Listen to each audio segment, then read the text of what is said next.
Baguio para dumalo sa isang workshop for the development of the National Action Plan against COVID-19 for Phase 4. Muling humarap po si Presidente Rodrigo Roa Duterte para sa kanyang regular Monday Talk to the People address.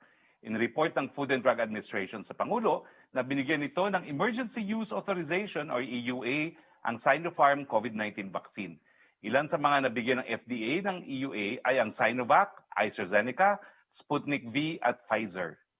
Kaugnay nito, umapila ang Pangulo sa taumbayan na kumpletuhin ang pagbabakuna. Inatasan niya ang mga lokal na pamahalaan na hanapin ang mga individual na nakamiss ng second dose nila. In-report naman ng Department of Interior and Local Government na nakapagsampa na ito ng 6 na kaso laban sa mga barangay official na nabigong maiwasan ang mga super spreader events sa kanilang nasasakupan. Kabilang dito ang isang report sa Caloocan, sa San Jose Navotas, isang boxing match sa Tondo, Manila, isang insidente sa Norzagaray, Bulacan at sa Malay, Aklan, at sa isang club sa Cebu City.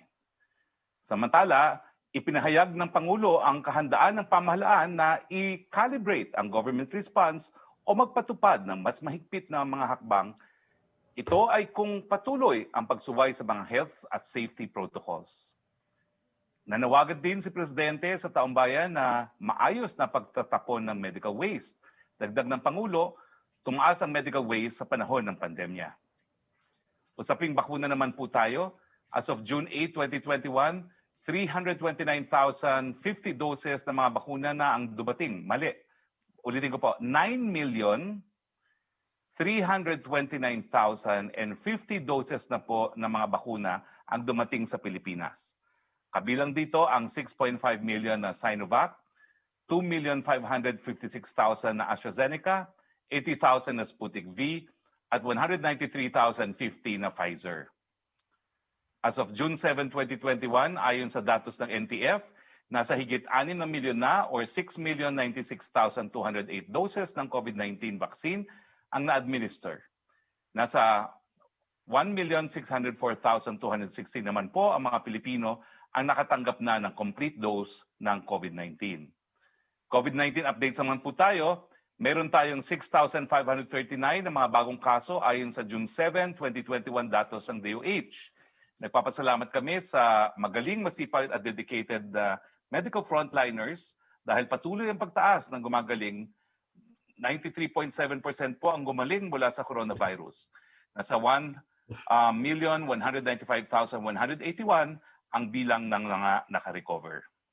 Samantalang, malungkot namin binabalita na nasa 21,969 ang binuwi ng buhay. Nakikiramay po kami sa mga naulila. Nasa 1.72% po ang ating fatality rate. Ito naman po ang confirmed COVID-19 cases by adjusted date of onset Philippines as of June 7, 2021. Makikita na nagplateau ang mga kaso sa buwan ng Mayo. Ngunit nakikita rin ang posibilidad na pagtaas ng mga kaso sa katapusan. Kaya wag nating ipagwalang bahala ang paalala na magmask, hugas, iwas at bakuna sa mga pupwede na. Ang tanong, saan man nanggagaling ang pagtaas? Sa Visayas, na represented ng light blue line, makikita na may pagbilis na pagtaas. Sa Mindanao, na represented ng orange line, ay patuloy din ang pagtaas. Malaki ang binaba sa Metro Manila na asul sa linya. Kamustahin naman natin ang average daily attack rate at 2-week growth rate. Patuloy ang pagbaba nito. Mula 10.06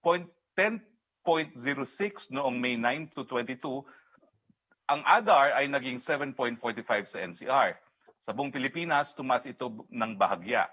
Mula 5.41 ADAR noong May 9 to 22, ito ay naging 5.56.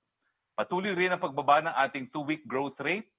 Mula negative 47 noong May 9 to 22, ito ay naging negative 26 sa NCR. Sa buong Pilipinas, mula negative 21% noong May 9 to 22, ito ay naging 3% noong May 23 to June 5. Mumunta naman po tayo sa hospital care utilization rate. Mula 54% noong peak April 13 to 15, ito ay naging 50% noong June 5. Ang ating isolation beds ay nasa 48% noong June 5 mula 51% noong peak April 13 to 15. Ang ating COVID-19 ward beds ay 49%. noong June 5 mula 57% noong peak April 13 to 15. Ang ating ICU beds ay nasa 58% noong June 5 mula 68% noong peak April 13 to 15. Ang mechanical ventilators naman ay nasa 39% noong June 5 mula 48% noong peak April 13 to 15. On other matters, nagpalabas ang Office of the Executive Secretary ng isang memorandum na nag-extend ng diversion ng international flights bound for Mactan, Cebu International Airport sa Ninoy Aquino International Airport hanggang June 12, 2021.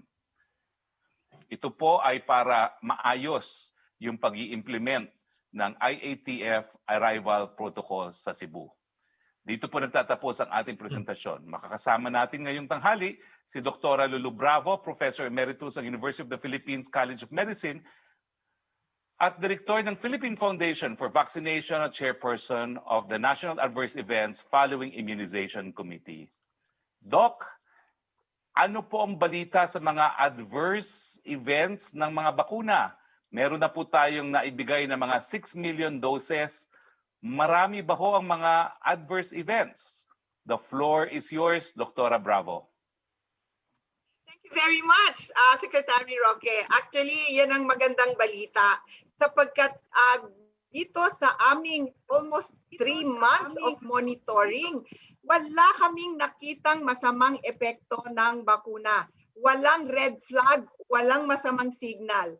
Of course, may nangyayaring adverse events. Almost 3% unreported. In fact, underreported nga yan because ang tingin namin, kung titingnan mo sa clinical trials, ang mga adverse events or yung tinatawag na reactions could go up as high as 30-40%. Pero yung mga reported is only 3%. Under nga, ayaw na nilang mag-report. However, okay, ang ating mga tinatanong sa ating mga ang sinasabi nila, paano naman po may nalaman kami na nagkaroon ng ospitalisasyon, namatay, nagkaroon ng masamang nangyari after vaccination. Ito po ang masasabi namin sa inyo. Yung pong mga nangyaring yon, ang pinakamasaklap po ay yung nagkakaroon ng COVID.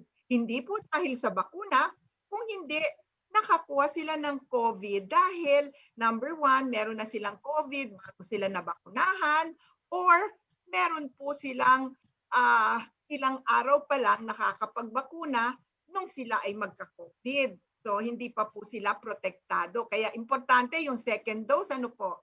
Number 2, meron pong nagkakaroon ng sakit, pero hindi po dahil sa COVID. Yung po ay dahil, o COVID vaccine, yung po ay dahil sa kanilang hindi nagamot na underlying condition, kagaya ng heart disease, diabetes, alta presyon. Pero ang magandang balita din dyan, alam mo, mas marami ang naisasalba kung kayo po ay magpapa-check up bago kayo magpapakuna. Kasi nakikita po na pwede pala kayong gamutin bago kayo magpagamot. And number 3, I would like to say that the real contraindication to vaccination is yung pong allergy. Kasi pag kayo po ay napatunayan na meron kayong allergy doon sa first dose ng bakuna, kayo po ay maaring baguhin ang second dose. Hindi na po ibibigay sa inyo yung second dose. And those are very, very small. Napakaliit lang po nung porsyento na masasabi nating tunay na nagkaroon ng allergy or anaphylaxis. At yun naman po ay nagagamot. So, ang magandang balita dito, Secretary Hari, is that ang pagbabakuna po sa loob ng 3 buwan or sa mahigit ng 5 milyon na nabakunahan sa Pilipinas at mas higit pong 100 eksperto ang tumututok sa mga adverse event mula sa Luzon, Visayas, and Mindanao. Yung po ang ginagawa ng ating mga eksperto, tutukan yung mga nare-report na adverse event. Wala po kaming nakikita na makakasama sa pagbabakuna. Ang nakakapag-ospital po at ang masamang nangyayari ay kung hindi po nagamot yung kanilang underlying condition. At yun din pong mga elderly na kung minsan hindi talaga nila alam kung ano yung kanilang sakit. At ito pa ang isang magandang balita. Alam mo ba na nung ikumpara namin yung mga nagkakasakit pagkatapos mabakunahan, kumpara dun sa mga normal na hindi naman nagpapabakuna at ang tinatawag natin ay yung general trend, di ba? Aba, mas marami nakikita kaming may sakit at nagkakaroon ng sakit sa puso, nag-aatake, nag-i-stroke, dun sa hindi nabakunahan, kesa dun sa nabakunahan. At yun ang napakatingin ko ay magandang magagawa ng ating mga kababayan. Magpabakuna po kayo. Pero doon sa may mga edad na takot magpabakuna, wala po kayong dapat alalahanin sapagkat ang nangyayari po pagkatapos ng bakuna ay yun lang pong mga dati niyong sakit. Kaya kung kayo po ay magpapagamot, ay maganda ang nagiging resulta sapagkat mas marami pong naililigtas pagka nalaman nila na sila pala ay may alta presyon at nagagamot agad. Yun ang aming nakikitang parang silver lining eh. Kaya maski na marami tayong sinasabing report na may adverse event, yan naman po yung mga minor kagaya ng lagnat, kagaya ng pagsakit ng ulo, pagkakaroon ng sakit ng tiyan, yung medyo nasusuka-suka or nagtatae, yan naman po ay expected natin na nadadala talaga ng minor, tawag natin. Lahat naman po ng bakuna ay may ganyang side effect. So ang gusto lang po nating ipahatid sa ating mga kababayan, Sir Harry, is the fact na hindi po sila dapat matakot sa bakuna. At kung kayo naman po ay gustong tumaas pa ang kumpiyansa, mabuti po, magpa-check up na rin kayo ng inyong blood pressure, ng inyong blood sugar bago kayo magpapakuna. Nang sa ganun, mas kampante tayo at mas kumpiyansa. At tiyak po natin, mas maililigtas kayo sa mga adverse event. So, over to you. Yan ang aking maimportanteng mensahe sa araw na ito. Thank you, Dr. Lolo Bravo, para sa mga napakagagandang balita na binigay nyo sa amin ngayon, no? Na walang seryosong adverse reactions ang mga bakula. Tanong ko lang po, doon sa mga kakaunting mga reports ng adverse reaction, meron ba hong isang particular na brand na bakuna na pinakamaraming nare-report na minor na mga adverse events? Well, Sir Harry, yung Sinovac, ang pinakamataas niyang adverse event ay yung pagtaas ng blood pressure. Okay? At yun naman, ang sinasabi natin ay magagamot kung kayo po ay mabibigyan ng inyong maintenance or yung tinatawag nating anti-hypertensive drugs.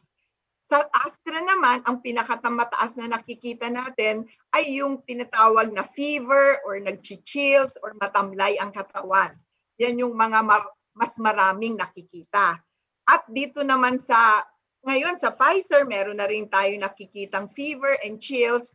At nakikita naman natin, kukonti pa lang kasi yung sa Gamaleya, pero common na talaga or pangkalahatan ay yung talagang lagnat at pagtamlay ng katawan. Yan ay expected natin at talaga namang ipinapaalam natin yan sa ating mga kababayan pag sila ay binabakunahan. Pero, ito yung kumbaga sa mga tao nag-aalala sila, yung very, very rare, okay? Yung napakaliit na tsansa, sabi natin 1 in a million tsansa na meron pong magkaroon ng tinatawag nating clotting. Nakita din po natin yan kasi meron na tayong almost 5 million, di ba? So if you look at this, we have seen at least 5.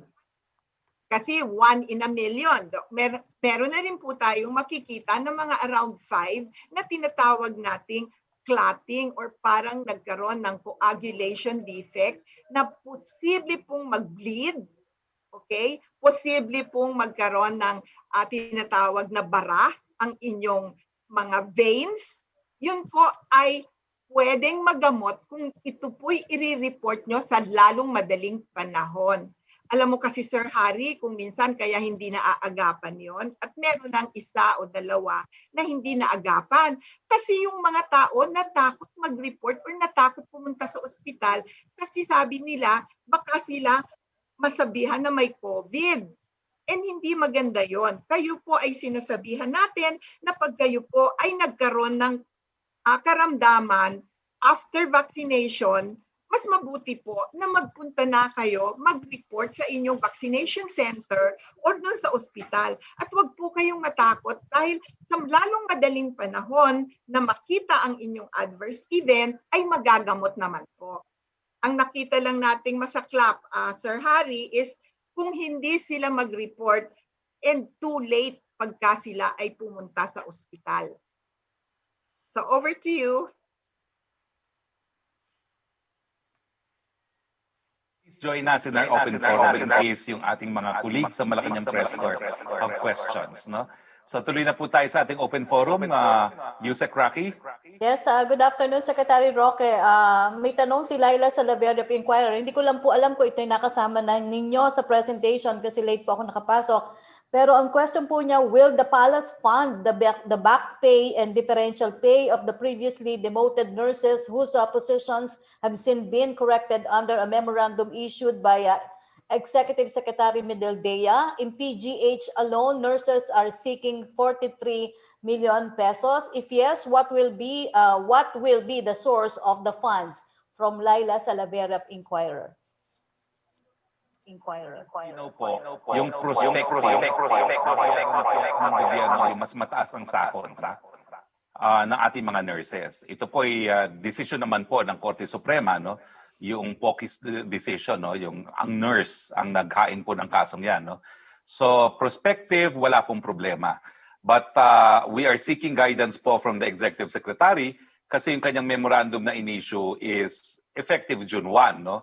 So, aalamin po natin kung anong magiging decision sa back pay. Now, yung prospective naman po, hahanapan po ng DBM item sa DOH budget kung saan kukunin, no, yung halaga na kinakailangan para dun sa increase, no. At kampante naman po si Secretary Wendell na makakahanap tayo ng pondo sa existing budget ng DOH. Pero doon po sa back wages, no, kaya nga po humihingi ng guidance kasi mukhang wala pong sapat na funding for that for now.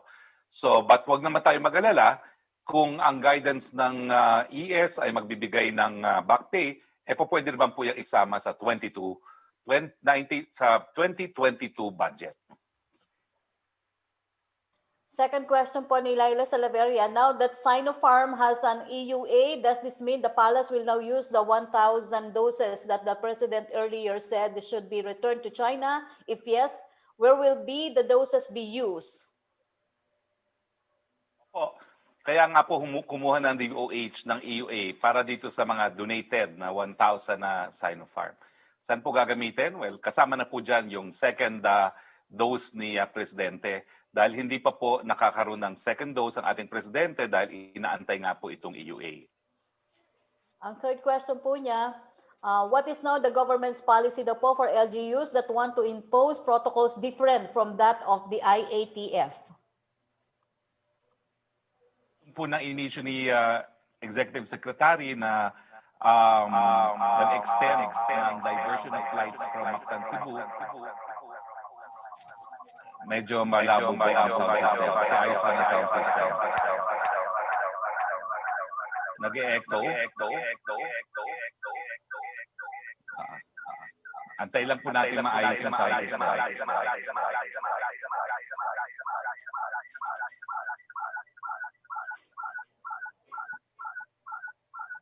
May echo pa rin.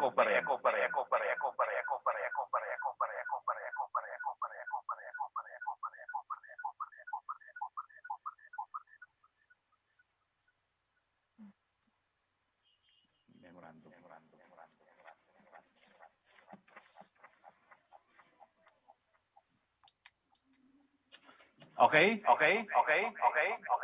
Nako, nag-echo pa rin.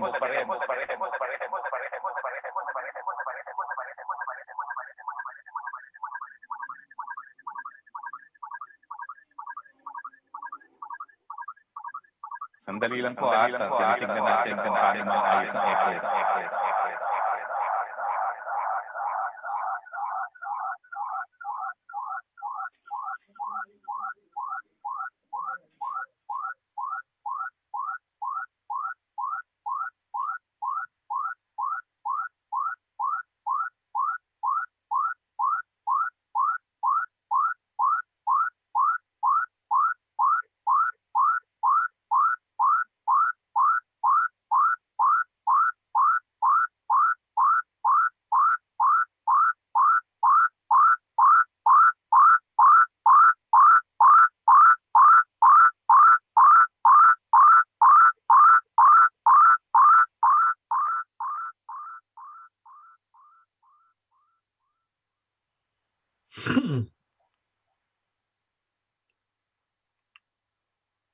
No?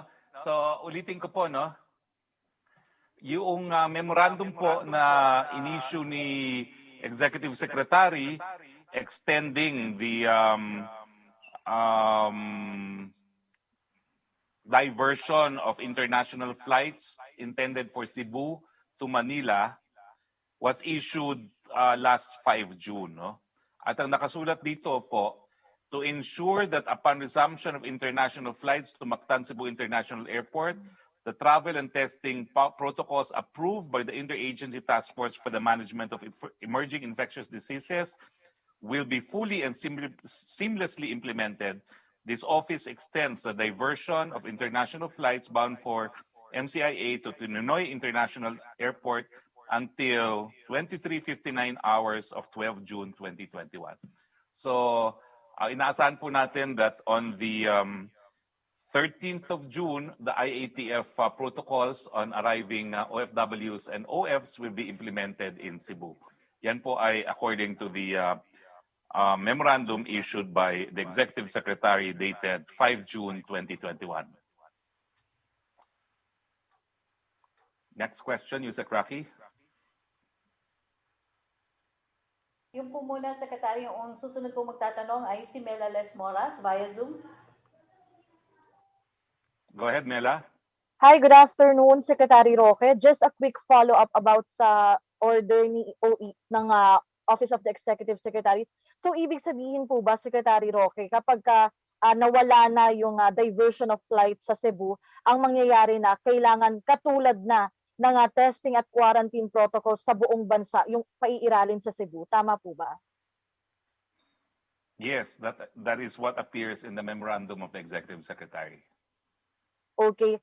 Secretary Roque, doon naman po tayo sa National Vaccination Program. Linawin lang po natin kasi I understand dito nga sa A4, marami pong natuwa na marami nang kasama sa ating economic frontliners. But just to clarify, kasi paulit-ulit din nating nililinaw na ito ay para sa mga kababayan nating nagtatrabaho sa labas ng kanilang bahay. Pero paano naman daw, Secretary Roque, yung mga work from home na under an alternative work arrangement dahil nga pa rin sa COVID-19 pandemic, are they included po under sa A4? Kasi anytime pwede rin naman silang pabalikin sa opisina para naman personal na magtrabaho ulit. Ano po bang pasya natin para sa work from home? Well, bagamat ito po ay lilinawin ko, no? Pero yung mga nasa work from home na normally nasa work at the premises, no? Sila po ay normally pag pinare-require na sa trabaho nila, makakasama sa A4. No? Ito naman po ay temporary work arrangement lamang habang may pandemya at in fact sa gobyerno ay 30% skeletal force lamang. Pero sa tingin ko po, although this is subject to verification, kasama po sila kasi yung mga taong gobyerno, no, for instance, no, skeletal workforce ang utos ng ating executive secretary, no. Hindi naman ibig sabihin na paribasa hindi sila kasama doon sa 30% workforce, hindi na sila mapapabahagi doon sa A4. Kaya po natin sila isinama para nga po tuluyan ng maging normal ang work arrangements ng ating mga nagtatrabaho sa pribado at pampublikong mga sektor. Okay. And Secretary Roque, follow-up lang po sa public address kagabi kasi nabanggit din ni Secretary Galvez na yung A5 ay anytime soon tinatarget din na maisama na sila sa vaccination. may specific date po pa kaya tayo kung kailan na maisasama yung A5? At pag po ba sinabi nating kasama na rin yung A5, ibig sabihin po ba nito general public pwede nang magpabakuna? Well, wala pa pong petsa na naanunsyo at ito po ay subject to availability of vaccines. Pero ang report naman po ni Secretary Galvez kagabi, napanood naman po natin lahat yan, no? Beginning July, August, talaga naman pong bubuhos na yung ating mga supply. So we expect na pagbuhos ng supply, mapapasama na po ang A5. Opo. At panghuling katanungan na lamang po, Secretary Roque, sa isang ulat, sinabi ng Octa Research na nalagpasan na ng Davao City yung highest average daily COVID-19 cases ng Quezon City. Ano pong reaksyon nyo rito at paano kaya natin matutugunan yung sitwasyon sa Davao City? Lalo pa, lagi pa naman sa Davao si Pangulong Duterte at kayo po rin sa IATF. Well, I don't think it's a fair comparison kasi ang Quezon City kasi kabahagi ng Metro Manila bubble, no? At nalagay nga sa ECQ at MECQ ang Quezon City sa napakatagal na panahon, no? Hindi bababa sa 2 months ang ECQ at MECQ. Samantalang ang Davao naman po was under GCQ for a long period of time. So sabihin na lang po natin siguro na hindi tayo po pwede magkumpara na apple to apple dahil iba yung sitwasyon sa Davao. Kaya po siguro bumaba ang kaso sa Quezon City dahil nag-ECQ nga at nag-MECQ na hindi naman po nangyari sa Davao. Pero pangalawa po, ang Davao po is actually, kumbaga, the place where many people from the Davao region seek medical assistance, no? So, hindi rin po maaalis yung katotohanan na dahil lang Southern Philippine Medical Center caters to everyone in Southern Philippines, yung mga datos ng mga COVID-19 cases include cases from the neighboring areas in Southern Philippines. Okay, thank you so much po, Secretary Roque. Okay. Balik tayo kay Yusek Roque. Yes, Secretary. Question from MJ Blanca Flor of Daily Tribune. May we get daw po Palace reaction on the statement of Congressman Alan Peter Cayetano that President Duterte should not run for Vice President to protect his legacy. Will the President consider the advice of his former running mate? Similar question with Chris Jose of Remate. I'm sure the President will listen to all these well-meaning remarks, no? Particularly galing po kay dating Speaker Alan Peter Cayetano na naging running mate niya noong 2016. Wala pa naman pong desisyon kasi si Presidente Duterte. So lahat po ng gusto magmungkahi, magbigay ng suhestyon, welcome naman po sila dahil nasa proseso pa lang ng pagdedesisyon ang ating Presidente. Ang second question po niya, did the President mention politics during your meeting with him last night? Did he give his reaction to the PDP Laban's resolution convincing him to run for Vice President? Wala pong nabanggit kahapon. Yesterday's IATF meeting was one of the shortest that we had. We ended rather early, bagamat matagal po talaga yung biyahe galing sa Davao, so late na rin kaming nakauwi, no? And the President also had a later engagement, no, na doon din sa same venue kagabi. So wala pong politika. It was straightforward COVID kahapon. Opo. Ang third question po niya, did he comment on calls for the presidential bid of Mayor Sara? Is he worried or concerned that the mayor will run for a higher government post next year? Wala pong kahit anong sinabi kagabi because as I said, it was a short meeting, a very short meeting, and no politics po. Thank you, Secretary Roque. Punta naman tayo kay Melo Acuña, please. Yeah, good afternoon, Mr. Secretary. I hope you're doing well in Baguio City. Nabalita ko po na meron ng EUA yung Sinopharm at DOH ang nag-apply sa FDA. Pero parang iba raw po yata yung procedure. May opisina na rin ba yung Sinopharm sa Pilipinas to be granted EUA by the FDA? Ang pagkakaintindi ko po, yung EUA was granted for the 1,000 donated. Kasi specific po yung EUA na it was for the donated Sinopharm. So kung mag-aangkat pa po ng mas marami, I think a separate EUA will have to be given to the entity na mag-i-import po niyan. Thank you for the clarification. I came across a drug called Arbidol hydrochloride, said to be anti-COVID. Pinagbibili na po online. Pero wala pang sagot sa akin si Director General Domingo kung ito'y aprobado na. Kung hindi ito aprobado, bakit ito nakakapasok sa online platform? Hindi po kaya smuggled ito?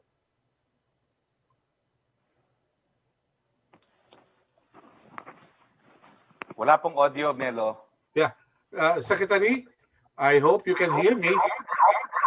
Melo, na-mute mo ata. Naka-mute ka. Hindi po. Bukas po ako. Ayan, naka-mute ka. Okay na, okay. Pakiulit. Alright. Sayang yung sinabi mo. Yeah. Meron po ako nakitang naka-advertise sa online, Arbidol hydrochloride. Binibenta na online. At nag-message po ako kay Director General Domingo ng Food and Drug Administration pero wala pang sagot. I'd like to believe dahil ito ay under clinical trials pa, kung paano nakakapasok sa online dito sa atin sa Pilipinas kung wala pang approval ng FDA. Nawala ka pa rin uli. Nawala yung last statement mo. Pero I think tama nga po na pinagbigay alam niyo yan kay Dr. Domingo dahil jurisdiction po ng FDA na ipatupad ang FDA law na nagbabawal po ng pagbebenta ng gamot na hindi pa po nabibigyan either ng EUA or ng commercial use authorization.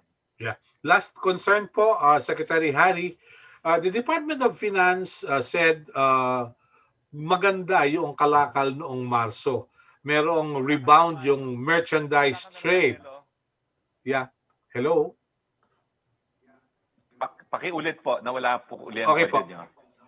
Yung pong Department of Finance nagsabi na maganda yung exports at yung imports natin noong Marso. At sinasabi na indikasyon ito na mayroong rebound sa manufacturing activities at ito'y nagsisignify ng economic recovery at ito ay nagsimula na. Subalit ni-report din po ng Philippine Statistics Authority ngayon na yung unemployment rate ay 8.7% noong Abril, mas mataas sa 7.1 noong Marso. Kasabay po ito ng briefing ng World Bank na yung kanilang forecast ng gross domestic product sa Pilipinas ay 4.7% na lamang. Mas mababa kaysa doon sa kanilang projection noong Marso. At ito'y mababa rin doon sa forecast ng gobyerno na 6 to 7% growth this year. Sa ganitong datos, saan patungo ang ekonomiya ng Pilipinas, Secretary? Well, Melo, ang kasagutan ay dahil nga po sa mga new variants, napilitan tayong mag-ECQ, ECQ at GCQ with restrictions dito sa Metro Manila Plus, where 63% of our GDP comes from. So hindi po nakapagtataka kung bakit tumaas muli ang unemployment rate kasi 3 buwan po tayo nag-ECQ, MECQ at GCQ with restrictions. So, pero kinakailangan naman po yan to achieve total health, na masigurado na minimize poverty at the same time control the dramatic rise in cases dahil nga po sa mga new variants. So, lahat po ng mga datos na yan, unfortunately, dahil po sa pagsasara muli ng ekonomiya. At ang kinabukasan po natin, lalo na sa remaining buwan ng taong ito, talagang taong bayan po ang magdedesisyon dyan. Kinakailangan po talaga mask, hugas, iwas at bakuna. Pero ang strategiya naman po natin, unang-una is tangkain na i-control nga ang disease nito para lalo tayo makapagbukas ng ekonomiya. Pangalawa, patuloy pa rin po yung paggagamit natin ng fiscal at monetary policies na umaabot hanggang 2.7 trillion po ang ating binibigay na subsidiya. At pangatlo po, yung pinabibilis nga po natin ang pagbabakuna. At dahil nga po dito sa three-pronged strategy nito, tingin ko makakabawi tayo. Pagamat, gaya po sinabi ng World Bank, hindi siguro kasing bilis ng inaasahan natin nung ating plano dahil yung nagplano po tayo, hindi natin akalaing mag-ECQ at MECQ tayo sa ganitong kahabang panahon. Salamat po. Thank you very much. Good afternoon. Good afternoon, Daniel. Thank you. Back to you, Secretary, please. Yes, Secretary, Question from Chris Jose of Remate Online. Pabor ba ang pamahalaan sa nilulutong plano ng DOH na magkaroon ng vaccine passport? Kailangan ba talaga ang ganitong dokumento ng mga biyahero sa panahon ng pandemya? Talagang makakatulong po yan, hindi yan sa domestic travel, pati po sa international travel. At ang sinasabi ko nga, siguro magkakaroon talaga tayo ng uniform, yung passport, no, na kikilalanin ng lahat. Pero yung passport po will enable us na talagang makabalik sa normal dahil kapag ikaw naman po ay nabakunahan na, bagamat hindi talaga sigurado na 100% hindi ka mahahawahan, kahit papano, lalakas yung kumpiyansa natin, no? Na kung magpapatuloy din ang mask, hugas, iwas, halos maliit na talaga yung chance na tayo po ay magiging spreader ng COVID-19. So, hayaan na muna po nating ipatuloy ang proseso na pagbubuo nitong passport na ito. Ito naman po ay ginagawa ng DICT in very close collaboration with the Department of Health. At tignan po natin kung anong final product output because it can only lead to desirable events po. Opo, from Vance Fernandez, yun daw pong recent death of the Far Eastern University athlete Keith Absalon after members daw po of the New People's Army detonated an anti-personnel mine, killing Absalon and his relative. In line of these events, ano daw pong step gagawin ni President along with NTF-ELCAC in his last year finally end the obvious threat of the CPP-NPA from harming more innocent civilians and disturbing our peaceful lives. Alam niyo po yung paggamit ng landmines is an international crime. Hindi lang po yung krimen dito sa Pilipinas. That is a crime against humanity. It is a war crimes. Pinagbabawal po yan ng Ottawa Convention, no? Dahil ang landmines po linalabag yung prinsipyo ng distinction sa international humanitarian law dahil kahit sinong paa po ay po pwede mag-trigger ng pagsabog yan, hindi lang ng paa ng mandirigma. So yan po isang international crime at importante na mahuli, malitis, maparusahan ang mga tao ng NPA na patuloy pong gumagamit ng landmines. Ulitin ko po, that's an international crime, a crime against the international community. That is the worst crime that anyone can commit and the NPA is guilty of it. Second question po a question from Ivan Mayrina ng GMA News. Reaction daw po ng palasyo sa pahayag ni Mayor Isko Moreno sa posibleng tambalang Duterte sa 2022. Hindi raw po namamana ang posisyon at hindi raw siya boboto sa ganito dahil hindi siya pabor sa dynasty. Alam niyo po sa demokrasya, tama po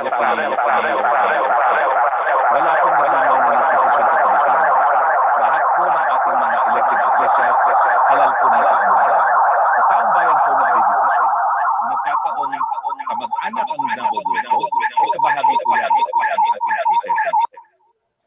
Meron lang po tayong anunsyo, kakapasok lang po mga balita, mainit-init pa.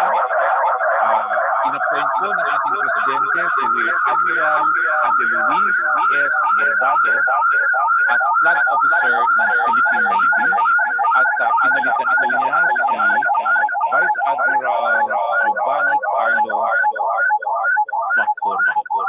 Again, congratulations to Rear Admiral Adeluis Bordado, the new flag officer of the Philippine Navy.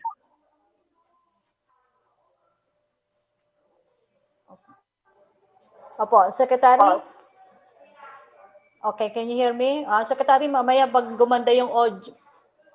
Opo, pag gumanda yung audio nyo kanina, nag-echo kasi kayo kanina, Secretary. Mamaya papaulit po namin yung appointment na binasa ninyo. Hindi po malinaw ang dating sa amin dito, Secretary. Tidalaga po ng ating presidente si Rear Admiral Adeluis S. Bordado as flag officer ng Philippine Navy. This is effective June 9, 2021. Thank you, Secretary. Second question po ni Ivan Mayrina ng GMA News. May update na ba on the IATF assessment of Cebu sa testing and quarantine protocols? Will this not set a precedent for other LGUs to come up with their own protocols inconsistent with those set by the IATF?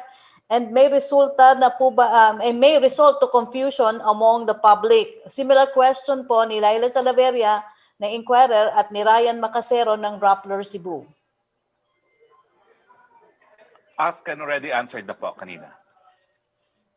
Ang third question po ni Ivan, any update daw po sa VFA renegotiation? Is the President close to a decision and is he leaning towards continuing with the improved agreement? Similar question with Kylie Atienza of Business World. Wala pa pong desisyon ng ating Presidente sa VFA. Ang fourth question po niya, World Bank cuts 2021 cuts forecast for Philippine annual to 4.7% from 5.5%, says possible resurgence in COVID-19 infections a key risk toward recovery. Well, ask and answer na po yan. Talaga pong ang forecast ay bumaba dahil tayo nga po ay nagsara muli ng ating ekonomiya nung tayo po ay nag-impose ng ECQ, MECQ, travel bubble, dahil po yan sa mga new variants na pumasok sa ating bayan. From Kylie Atienza of Business World, may update na po ba sa AO number 18? It's subject po for complete staff work sa Office of the President. Although we acknowledge receipt of the request by Director General Plaza. Opo. Ang second question niya, unemployment rate in April rose to 8.7% from 7.1% recorded in March. This is equivalent daw po to 4.14 million Filipinos. Think Ibon earlier said that the labor force grew by 3.8 million in March, meaning there still was not enough work for everyone. What step daw po na gagawin made by the administration to mitigate unemployment and protect the country's labor force amid a prolonged pandemic? Well, ask and answer po. Kontrolin yung coronavirus, paggamit ng fiscal and monetary policies para po ma-stimulate ang ekonomiya in the tune of 2.7 trillion at yung ramp up po ng ating national vaccination program. Third question po niya, will the President look into the proposal seeking to restructure the AFP to increase the country's maritime defense? Ano ang mga hakbang na ginagawa ng gobyerno to boost our maritime defense to deter foreign incursions in Philippine waters? Sa totoo lang po, matagal na po yung ini-implement ng ating Presidente. Siya lang po nagpasok ng dalawang modernong frigates, no, galing po sa South Korea, at patuloy po ang kanyang ninanais na tuluyang ma-modernize ang ating hukbong sandatahan dahil talaga namang hindi madedepensa ng national teritoryo kung wala tayong kakayahan na depensahan yan. So, papatupad po ng Presidente hanggang sa huli ng kanyang termino, COVID or no COVID, yung kanyang pagnanais na mapalakas ang ating hukbong sandatahan na maprotektahan ang ating teritoryo. Opo. From Jonah Villaveray ng Asahi, Manila, for Dr. Lulu Bravo, pa-clarify lang daw po, did she say that those who develop a severe allergy from the first COVID-19 vaccine will no longer be given the second dose of the same brand, or he won't be given a second dose at all? Thank you very much, Yusek Dr. Lulu Roque. Bravo. Tama po yan. Tama po yan. Kung kayo po ay nagkaroon ng severe allergy or anaphylactic shock, kayo po ay hindi na eligible for the second dose. Maaari po kayong bigyan ng another dose. Most likely po yung medyo pareho ng plataforma nung una nyong dose, pero hindi na po yung inyong first dose. Over to you. Thank you. Thank you, Dr. Lulu Bravo. Secretary Roque, second question po ni Jonah Villaviray. Kung ang village daw po or condo management ay hindi pinatutupad ng maayos ang health protocols tulad ng pagsusuot ng face shield at mask sa common areas,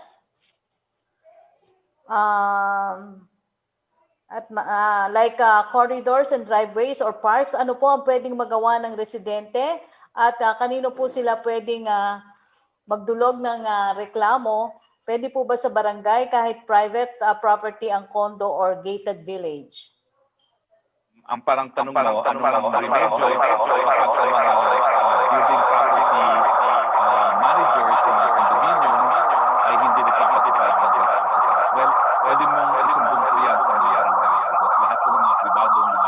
condominium still form part of the barangay, no?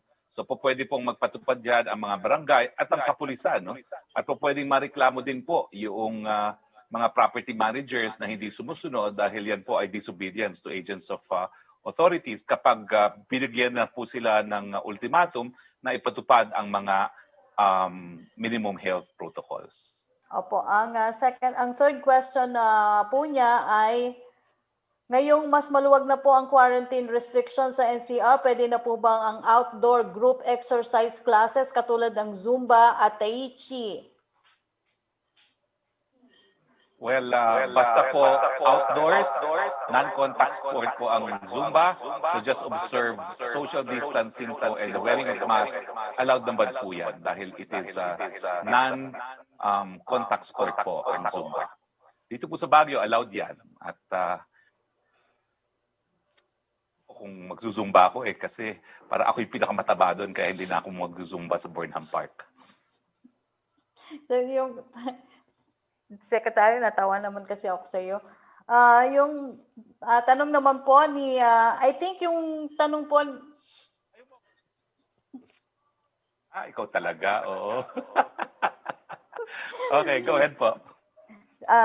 Tanong po ni Alvin El Chico ay yung iba po ay nasabi nyo na sa mga tanong ng ating kasamahan at sa inyong presentation din. From Adrian Ayalin, sarado ang vaccination site sa Marikina and Antipolo dahil wala nang supply ng bakuna.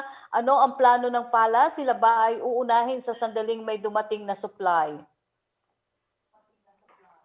Well, naubos na po kasi yung ating naunang na-distribute na. So we've distributed about 8 million of the 9 million na nakarating na. Pero meron naman po dumating na Sinovac. Gaya ng sinabi kahapon ni Secretary Duque, although kinakailangan ng Certificate of Analysis, ipakakalat na po natin yung Sinovac na dumating, kasama na po dyan yung sa LGU sa Metro Manila, habang inaantay po natin yung Certificate of Analysis. Opo. So parating na po ang mga bakuna sa inyo. Hindi na po aantayin yung pagkatapos ng Certificate of Analysis, dadalhin na po sa inyo, ang maaantala lang po yung pagdidistribute dahil kinakailangan lumabas yung Certificate of Analysis. Yung Certificate of Analysis po, ito naman ay para sa ating kabutihan din.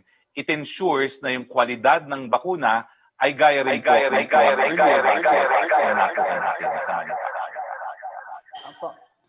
From Kylie Atienza, in an interview daw po with ABS-CBN News Channel, Senator Pacquiao asked supporters of President Rodrigo Duterte and her daughter Sara to give others a chance. Meanwhile, Congressman Alan Peter Cayetano, a known admin rally, said it's better for President Duterte to be an elder statesman than run for VP in the 2022 polls. May we get Palace reaction? Would not these fresh cracks within the Duterte camp cause serious effects on the political campaigns of the administration bets? Ulitin ko lang po, nasagot ko na po yan kanina, pero wala pa naman po desisyon ng Presidente at habang siya ay nagdedesisyon, we welcome all these suggestions from everyone, lalo na sa mga malapit na kaalyado ng ating Presidente. Welcome po kayo to express your views and the President will consider po yan ng mga Pangulo sa desisyon na gagawin niya. Pagdating naman po kay Mayor Sara, that's a decision to be made po by Mayor Sara. I'm sure she is also listening to what the people have to say. Pero pagdating po kay Mayor Sara, parang napakalakas yung Sara's run. No?